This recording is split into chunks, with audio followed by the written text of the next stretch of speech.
NRN र युएनएल्सद्वारा आयोजित volleyball खेलको चाहिँ यति बेला चाहिँ हाम्रो यहाँ खेलकुदको चाहिँ जिम्मेवारी लिनुभएको चाहिँ हाम्रो मदन चन्द हुनुहुन्छ। उहाँले चाहिँ खेलकुदको चाहिँ मुख्य जिम्मेवारी लिनुभएको छ। उहाँले कसरी खेलाउने, के गरेर खेलाउने भनेर उहाँले जिम्मेवारी लिनुभएको छ। र त्यसपछि बिचमा हुनुहुन्छ हाम्रो एनआरएनको चाहिँ अहिलेको होनहार युवा सचिव उदयराज गिरी हुनुहुन्छ। अनि त्यसपछि हाम्रो यता चाहिँ युएनएलएसको चाहिँ हाम्रो उपाध्यक्ष हुनुहुन्छ हामी सबैको प्यारी दिदी। उहाँहरू मैले तिनैजनालाई स्वागत गर्न चाहेँ। र त्यसपछि मैले पहिलो क्वेसन गर्न चाहेँ हाम्रो आदरणीय मदन चन्दज्यूलाई। अहिले तपाईँले छोटकरीमा भनिदिनु कि खेलकुदहरू चाहिँ तपाईँले कसरी खेलाउने, कसरी चाहिँ कसरी तपाईँले प्लानिङ गरेर छोटो माइन्ड, किनभने अझै हामीसँग टाइम त छ। तपाईँले पनि अब आयोजक टिमको पनि कुराकानी सुन्नुपर्ने हुनसक्छ। अहिले तपाईँले छोटो माइन्ड चाहिँ कसरी मेकअप गर्नुभएको छ, कस्तो तरिकाले खेलाउने भनेर तपाईँले प्लानिङ गर्नुभएको छ? धन्यवाद। हामीले चाहिँ फिफा भलिबलको नियमअनुसार खेलाउन लागि छ। अनि अर्को कुरो चाहिँ खेल नकआउट सिस्टमबाट खेलाइनेछ। चिट्टा ठुटाएर पोल सिस्टमबाट हामीले खेलाइनेछ। र हामीसँग क्षेत्रीय एम्पायरहरू हुनुहुन्छ 3 जना, हरि शेर्पाली, रोशन गुरुङ, गजेन्द्र गुरुङ हुनुहुन्छ। उहाँहरू हाम्रो मेन एम्पायर भनौँ न, अफिसियल्ली उहाँहरू हुनुहुन्छ। र अरू त अब खेलकुद चाहिँ तपाईँले कस्तो तरिकाले खेलाउने भनेर चाहिँ प्लानिङ, किनभने भलिबलको त विभिन्न नीति नियमहरू हुँदो रहेछ खेलाउने विधि विधान। हामी कस्तो छौँ भन्दाखेरि हामीले बेस्ट अफ 3 फर्स्ट राउन्ड चाहिँ बेस्ट अफ 3बाट खेलाइने भनिएको छ। र टाइम रहेसम्म सेमी फाइनल र फाइनललाई चाहिँ हामी बेस्ट अफ 5बाट खेलाउने हामीले तयारी गरेका छौँ। टाइम रहेसम्म भनेको छौँ। यो चाहिँ टाइममा डिपेन्ड हुन्छ कि हामीले फेरि भोलि अहिले मैले यहाँ बोलिराख्दाखेरि टाइम भएन भने हामीले यो मैले बोलेको पुरा नि नहुनसक्छ। हामी बेस्ट अफ 3मा नि जान सकिन्छ। र त्यो चाहिँ टाइममा डिपेन्ड हुन्छ। अब तपाईँको छोटो परिचय दिनु पर्दाखेरि चाहिँ नमस्ते, म अहिले हुन लागिरहेको एनआरएनए भलिबल टुर्नामेन्टको खेल संयोजक। हजुर हजुर। तपाईँको अब अलिकति नेपालतिरको अलिकति थोरै परिचय दिनुपर्दा जन्मथलो। हजुर, नेपालतिरको ब्याकग्राउन्ड चाहिँ? हजुर, मेरो नेपाल जन्मथलो चाहिँ स्याङ्जा जिल्ला हरिनाथ गाउँपालिका वडा नम्बर 7। जस्तै योभन्दा अगाडि कुनै पनि त्यस्तो टुर्नामेन्टतिर तपाईँ सहभागी हुनुभएको थियो कि के छ? हजुर, म यो प्रदेशतिर जिल्लातिर भन्दा नि म गाउँपालिकातिर र वडाको गेमहरू चाहिँ आफै पनि खेलाडी भएको हुनाले र यो खेलाउने सिस्टमहरूमा पनि आफैले गाउँमा चाहिँ गरिराखेको हुनाले यो कार्यक्रमलाई चाहिँ यसरी गर्न सकिन्छ भनेर अगाडि सरेको छु। ठिकै छ। अब म तपाईँलाई मैले यही बिट मार्न चाहेँ। अब म एनआरएन तर्फ आउन चाहेँ। एनआरएनको चाहिँ अब हाम्रा आदरणीय हुनुहुन्छ उदयराज गिरी। उहाँ चाहिँ अब अहिलेको सोसल मिडियाको चाहिँ अब किङ भनेर पनि चिनिन्छ। उहाँले अब सबैले सोसल मिडियाको माध्यमबाट विभिन्न समाचारहरू सम्प्रेषण गर्नुभएको छ। त्यही खुसी कुरा हो हाम्रो लागि। अब तपाईँहरूले सम्भवतः भलिबल खेल आयोजना गर्नुभएको पहिलोपटक क्यामेरा है? हो। के कस्तो फिल भइरहेको छ, के कस्तो अनुभवको आधारमा चाहिँ तपाईँहरूले यो आयोजना गर्नुभयो त? किनभने फुटबल त विगतको दिनमा धेरै आयोजना गर्नुभएको होइन। यस्तो छ, हामी विशेष गरी फुटबल भलिबल भन्दा पनि कसरी हुन्छ, हामी युवाहरू विदेशमा बसेका युवाहरूलाई एउटा स्पोर्ट मार्फत कसरी चाहिँ एउटै ठाउँमा ल्याउने भन्ने कुरा हो मेन। त्यस अन्तर्गत हामीले लास्ट इयर फुटबललाई प्राथमिकता दिएका थियौँ। यो वर्ष चाहिँ हामीले भलिबललाई किन गऱ्यौँ भन्दाखेरि अब विभिन्न यहाँ आयोजक साथीहरूले फुटबलहरू धेरै कार्यक्रम भइसकेका छ। यो लगातार फुटबल भइसकेको कारणले गर्दा हामी अब योपालि फुटबल नगरौँ, फुटबल बाहेक अरू केमा इन्ट्रेस्ट हुनसक्छ भन्दाखेरि हामीलाई धेरै साथीहरूले भन्नुभएको छ भलिबल भएको छैन, भलिबल गरौँ भनेर धेरैजना साथीहरूको चाहिँ यो चाहिँ ऊ भएको भएर हामीले भलिबल गरौँ। भलिबल हाम्रो पहिलो प्रयास हो।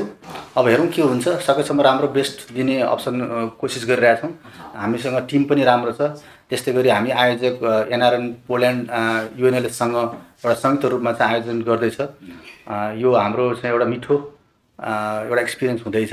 त्यसमा मदनजी पनि आउनु भएको छ, उहाँ जोडिनु भएको छ। उहाँसँग एक्सपिरियन्स छ। हामी एउटा एज आयोजक भएर एक्सपिरियन्स नभए पनि उहाँले धेरै साथ दिइरहनु भएको छ। Hopefully it will be great. जस्तै अहिलेसम्मको नतिजा हेर्ने हो भने चाहिँ कतिवटा जति टिम सहभागी हुन आइपुगिसकेको छ। हुन त भित्री आन्तरिक कारणहरू विभिन्न हुनसक्छ आफ्नो आफ्नो, होइन? अब जस्तै अहिलेसम्मको डाटा हेर्दा चाहिँ कति जति आकलन गर्नुभएको छ तपाईँहरूले, कति जति चाहिँ खेलहरू चाहिँ सहभागी जनाउन आउने तपाईँले अनुमानित गर्नुभएको छ नि? अब अहिलेसम्म यसो डाटा हेर्दाखेरि अनुमानित हाम्रो युएनएलएस को जुन साथीहरूले भन्नुभएको छ अहिलेसम्मको लागि एराउन्ड 12 जनाको टिम चाहिँ सेलेक्सन भइसकेको छ भन्ने कुरा छ।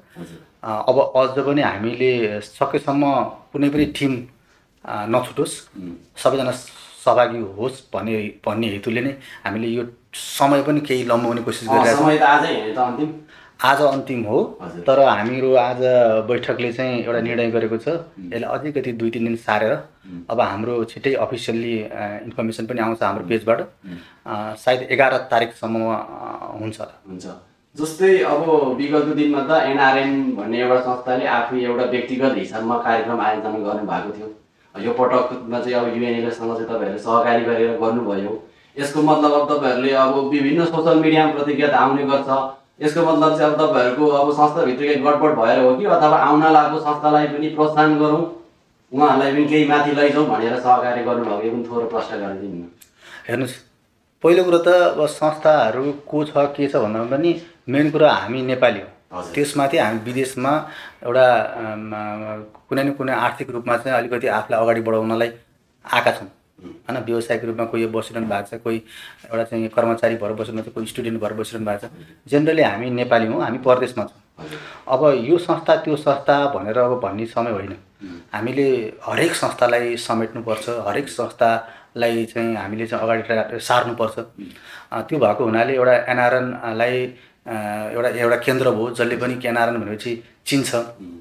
अब एनआरएनले पनि अरू संस्थाहरूलाई बिस्तारै सकेसम्म मिलेर के कस्तो कार्यक्रम हुन्छ, हाम्रो विभिन्न एउटा भाषिक चाहिँ संस्थाहरू छन्, विभिन्न अरू संस्थाहरू छन्, स्पोर्टको संस्थाहरू छन्, यी सबै संस्थाहरूसँग मिलेर कसरी हुन्छ अब आगामी दिनहरूमा पनि हामी काम गर्दै जानेछौँ। हजुर, ठिकै छ। त्यसो भए तपाईँले अब जस्तै आउन लागेको अथवा खेलकुदको अथवा सम्पूर्ण नेपालीहरू अथवा कुनै आउन लागेको सङ्घ संस्थाहरूलाई चाहिँ अन्तिममा एक मुष्टमा के भन्ने चाहनुहुन्छ त? जस्तै सम्पूर्ण अब टिमहरू आउँदैछ नि त खेल्नको लागि, उहाँहरू सम्पूर्णले के भन्न चाहनुहुन्छ?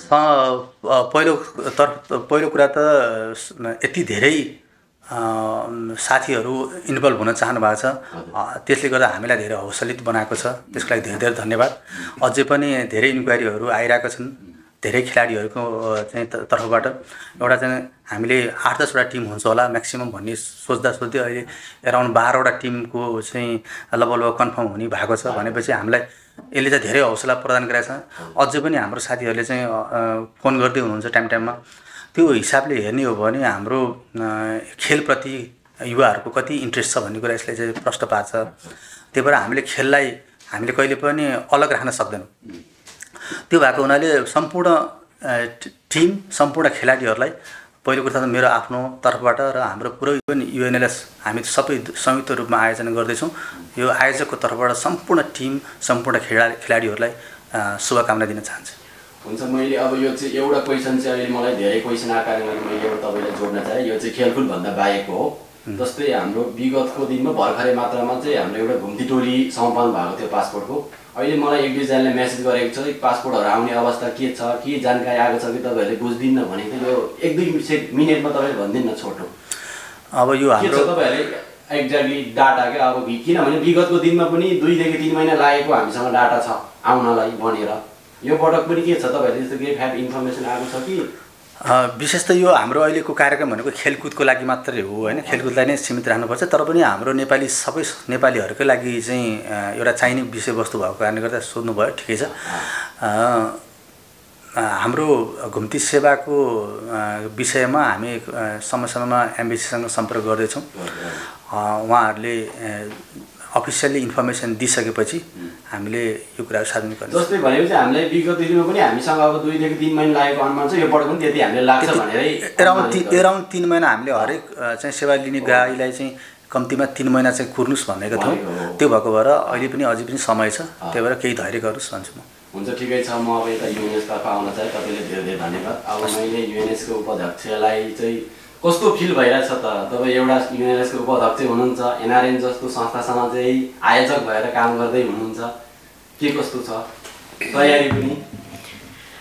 हामी अब एनआरएनए होइन नन रेजिडेन्स नेप्लिज एसोसिएसन गैरावसे नेपाली सङ्घ पोल्यान्ड पोल्यान्डको अहिले प्रमुख संस्था भनौँ होइन प्रमुख संस्थासँग सहकार्य गरेर हाम्रो युएनएलएसले एउटा यो second sport day second NRN sport day यो चाहिँ 14 जुनमा हामी मनाउन लागिरहेका छौँ। हामी यसलाई एकदमै हामी आभार प्रकट गर्छौँ एनआरएनलाई हामीले एउटा अवसर पाएका छौँ। यसमा हामी एकदमै युएनएलएस चाहिँ गौरवान्वित भएर चाहिँ अगाडि बढिरहेका छौँ यो सहकार्यमा साथ दिइरहेका छौँ अगाडि बढेका छौँ। जस्तै यो पटक युएनएलएसको तर्फबाट अथवा युएनएलएसले प्रतिनिधित्व गर्दै कतिवटा टिम जाँदैछ नि तपाईँहरू खेल मैदानमा? हाम्रो 2वटा छ मात्रै 2वटा होइन त ठिकै छ जस्तै अब तपाईँहरू एउटा एनआरएन जस्तो संस्थासँग चाहिँ एउटा आयोजक भएर काम गर्दै हुनुहुन्छ त्यो त एउटा गौरवको कुरो हो। तर कतिको चुनौती छ नि तपाईँहरूको लागि? किनभने विगतको दिनमा पनि एउटा तपाईँहरूको संस्थाले चाहिँ एउटा ट्रफी उचालेर आउनु भएको छ होमिज कपद्वारा आए। यो पटकको चाहिँ सम्भावना के छ? कतिको चुनौतीका साथ तपाईँहरूले काम गरिरहनु भएको छ? अब यस्तो छ चुनौती त हुन्छ नै होइन। अब सङ्घ संस्थाले एउटा के पनि गरिरहेको छ भन्दाखेरि हामी प्रवासी नेपालीहरू होइन प्रवासी नेपालीहरू चाहिँ यहाँ आएर एउटा बेला बेलामा हामी सबैभन्दा पहिलो कुरा त हाम्रो स्वास्थ्य चाहिँ मानव जीवनको अभिन्न अङ्ग हो। हामी स्वस्थ रहनुपर्छ शारीरिक रूपमा मात्र होइन मानसिक रूपमा सामाजिक रूपमा संवेगात्मक रूपमा सांस्कृतिक हरेक कुरामा मानव चाहिँ स्वस्थ रहनुपर्छ। र यस्ता सङ्घ संस्थाहरूले चाहिँ समय समयमा समय अनुकूल बनाएर चाहिँ विभिन्न खेलकुद अनि मनोरञ्जनको पाटोलाई पनि अगाडि बढाइरहेको छ।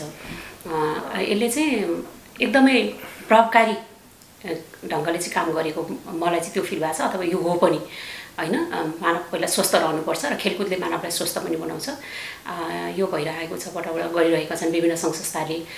त्यसैले यी सङ्घ संस्थाहरूलाई म हार्दिक आभार पनि व्यक्त गर्न चाहन्छु र आगामी दिनहरूमा अझै यस्ता कार्यक्रमहरू हुनुपर्छ जसले गर्दा हामी प्रवासमा रहेका नेपालीहरूलाई चाहिँ यसले हामीलाई भनौँ न शारीरिक रूपमा मानसिक रूपमा पनि एकदमै फ्रेस बनाउने होइन मनोरञ्जन दिने हौसला प्रेरणाहरू पनि प्राप्त हुने आफूमा भएका प्रतिभाहरूलाई पनि प्रस्फुटन गर्न पाउने व्यस्त पनि रहन पाउने त्यो पनि एउटा भइरहेको छ।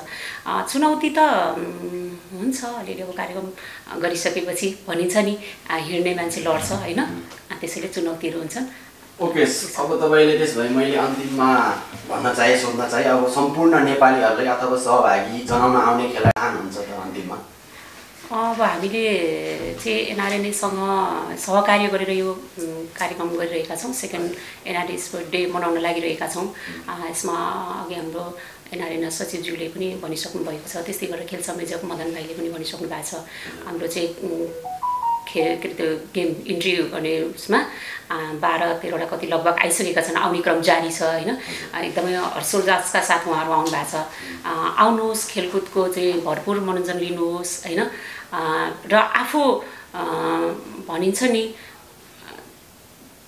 व्यस्त रहनुपर्छ।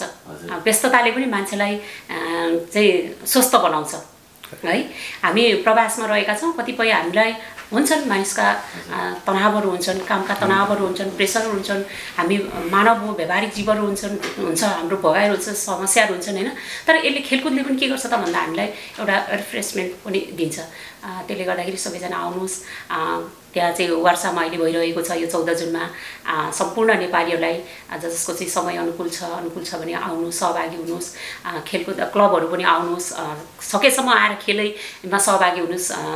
सक्नुहुन्न भने खेललाई हेर्नका लागि मात्रै भए पनि खेलबाट चाहिँ मनोरञ्जन लिनका लागि भए पनि खेलाडीहरूलाई चाहिँ हौसला प्रेरणा दिनका लागि भए पनि यहाँहरूको भौतिक रूपमा उपस्थित भइदिनुहोस् भनेर म उहाँलाई चाहिँ